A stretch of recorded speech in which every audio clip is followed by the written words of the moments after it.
চলেন আজকে একটা দারুণ ইংরেজি শব্দ শেখা যাক। শব্দটা হলো ভেরাসিটি। আমাদের জীবনে তো এমনটা হয় তাই না? কোনো কথা শুনেই মনে প্রশ্ন আসে, এটা কি সত্যি? আর কোনটা সত্যি আর কোনটা মিথ্যে, এই পার্থক্যটা বোঝা কিন্তু খুবই জরুরি।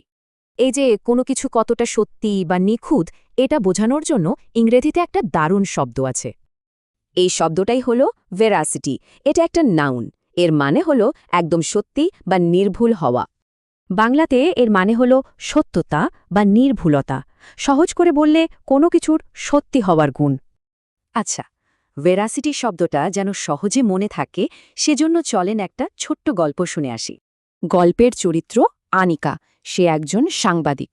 সে শুনল যে এলাকার একটা স্কুল নাকি বন্ধ হয়ে যাচ্ছে। কিন্তু আনিকা সাথে সাথেই খবরটা ছাপিয়ে দেয়নি। আগে তো সত্যিটা যাচাই করতে হবে।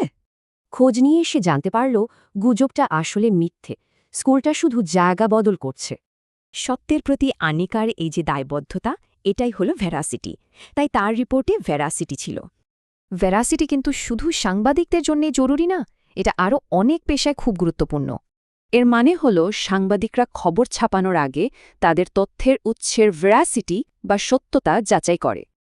আবার দেখুন, আদালতে একজন উকিল সাক্ষীর কথার ভেরাসিটি মানে তার কথার সত্যতা নিয়ে প্রশ্ন তুলতে পারেন।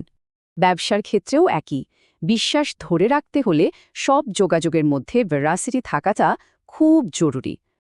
তাহলে বোঝা যাচ্ছে ভেরাসিটি যখন থাকে তখন খুব গুরুত্বপূর্ণ একটা জিনিস তৈরি হয়। আর সেটা হলো বিশ্বাস। মানে সত্যতাই হলো বিশ্বাসের মূল ভিত্তি।